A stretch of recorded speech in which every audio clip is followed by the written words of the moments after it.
श्रीवेङ्कटेश्वराष्टोत्तरशतनामावलिः।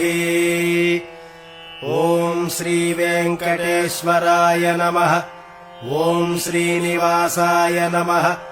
ॐ लक्ष्मीपतये नमः। ॐ अनामयाय नमः। ॐ अमृतांशाय नमः। ॐ जगद्वन्द्याय नमः। ॐ गोविन्दाय नमः। ॐ शाश्वताय नमः। ॐ प्रभवे नमः। ॐ शेषाद्रिनिलयाय नमः। ॐ देवाय नमः। ॐ केशवाय नमः। ॐ मधुसूदनाय नमः। ॐ अमृताय नमः। ॐ माधवाय नमः। ॐ कृष्णाय नमः। ॐ श्रीहरये नमः। ॐ ज्ञानपञ्जराय नमः। ॐ श्रीवत्सवक्षसे नमः। ॐ सर्वेशाय नमः।